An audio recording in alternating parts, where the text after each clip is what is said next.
কৌশলী দৃষ্টিভঙ্গি দূরদর্শী দৃষ্টিভঙ্গির আলোকে বাংলাদেশ জাতীয় সংসদের সদস্যদের জন্য বিদ্যমান শুল্কমুক্ত গাড়ি সুবিধা বর্তমানে অর্থনৈতিক বাস্তবতার পরিপ্রেক্ষিতে পুনর্বিবেচনা প্রয়োজন। এটাকে তো কোনো আপত্তি বলে আমার মনে হচ্ছে না। আপনি কি আপত্তি করেছেন নাকি কারো নাম মেনশন করার জন্য? বিলে তো নাম মেনশন করা যাবে না। রাজনৈতিকভাবে রাজনৈতিক দলগুলো, দলের নেতারা এই সংসদের বাইরে যা কিছু কথা বলেন সেটা রাজনীতির ব্যাপার। The members of parliament remuneration and allowances order 1973 এর অধিকতর সংশোধনকল্পে আনিত একটি bill, the members of parliament remuneration and allowances amendment bill 2026 এই মহান সংসদে উত্থাপনের জন্য অনুমতি প্রার্থনা করছি। মাননীয় সদস্য, আপনি কি আপত্তি করবেন? উত্থাপন করুন। ধন্যবাদ মাননীয় স্পিকার। এই বিলটি যেখানে আপত্তি, তার আগে আমি ধন্যবাদ জানাতে চাই। এটি একটি অত্যন্ত প্রয়োজনীয় এবং সংসদ সদস্যদের জন্য শুল্কমুক্ত গাড়ি, এটা মনে হয় বাংলাদেশ ছাড়া বিশ্বের আর কোথাও নেই।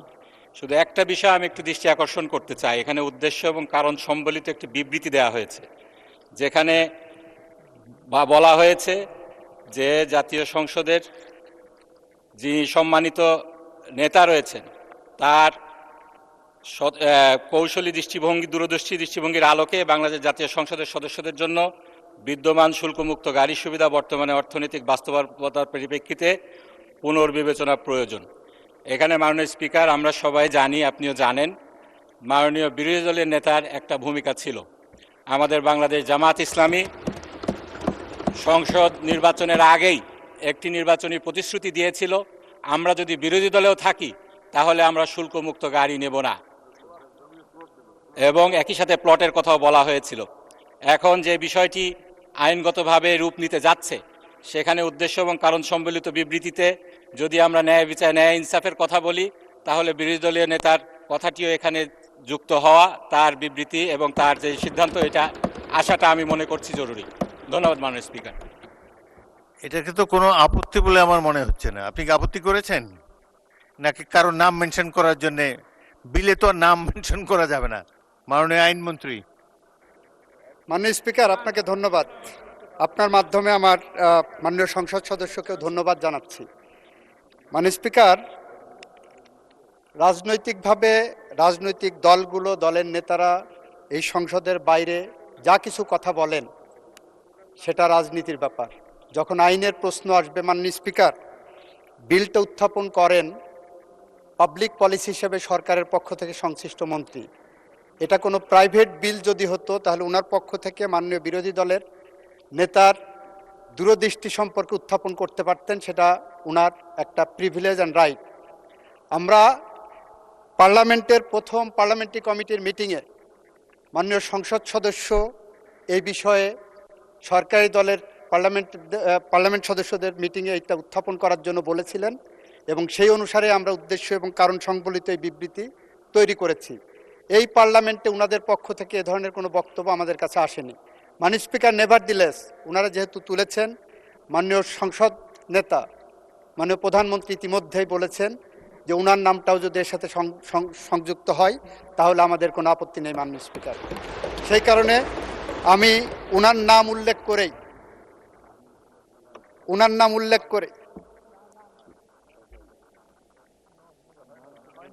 মাননীয় সদস্য, আপনি আমার কথাটা একটু শুনেন।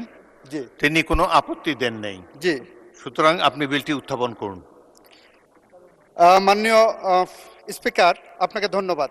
আমি একটু উদ্দেশ্য কারণ সংবলিত বিবৃতিটা বিলের সাথে পড়তে চাচ্ছি। মাননীয় স্পিকার, জনগণের সেবা করার প্রতিশ্রুতি দিয়ে সংসদ সদস্য নির্বাচিত হওয়ার পর সংসদ সদস্যদের নিজের নামে শুল্কমুক্ত গাড়ি আমদানি একদিকে যেমন নির্বাচনী প্রতিশ্রুতির সাথে সামঞ্জস্যপূর্ণ নয়, অন্যদিকে তেমনি এ ধরনের শুল্কমুক্ত সুবিধা কর প্রদানের ক্ষেত্রে দেশের মালিক জনগণের সাথে দৃশ্যমান বৈষম্য তৈরি করে।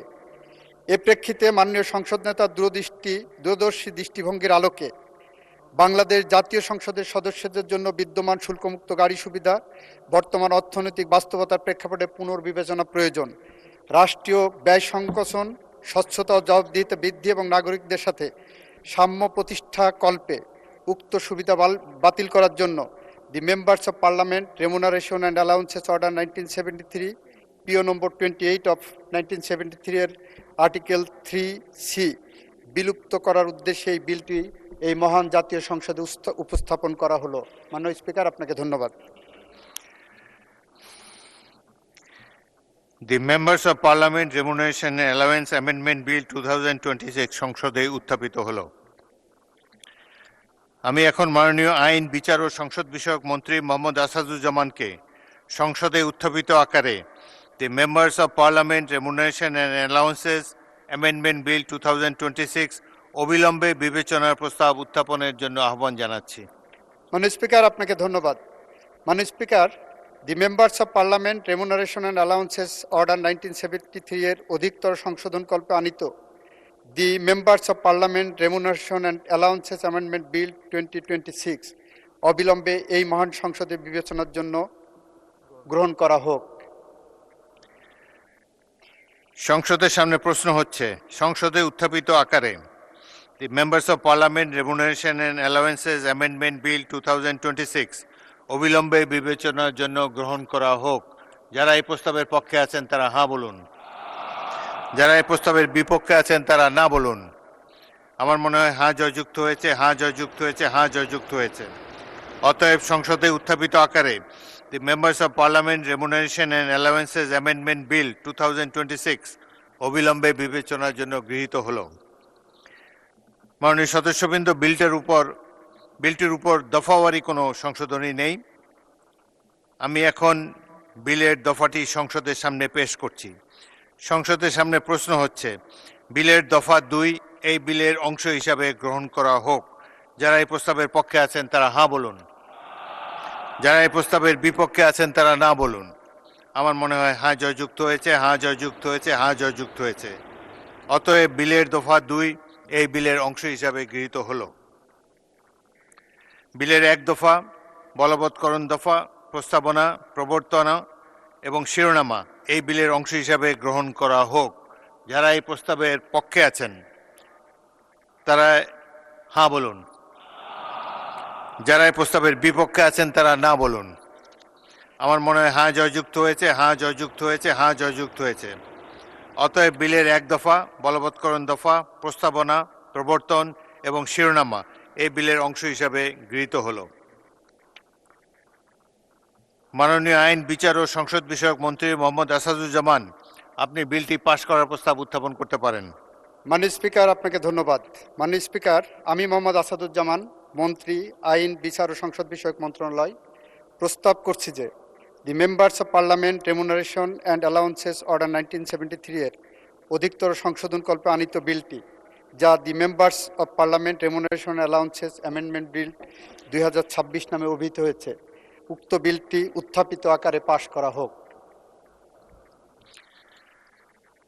সংসদের সামনে প্রশ্ন হচ্ছে, সংসদে উত্থাপিত আকারে দি members of parliament remuneration allowances amendment bill 2026 পাশ করা হোক। যারা এই প্রস্তাবের পক্ষে আছেন তারা হাঁ বলুন। যারা এই প্রস্তাবের বিপক্ষে আছেন তারা না বলুন। আমার মনে হয় হাঁ জয়যুক্ত হয়েছে, হাঁ জয়যুক্ত হয়েছে, হাঁ জয়যুক্ত হয়েছে।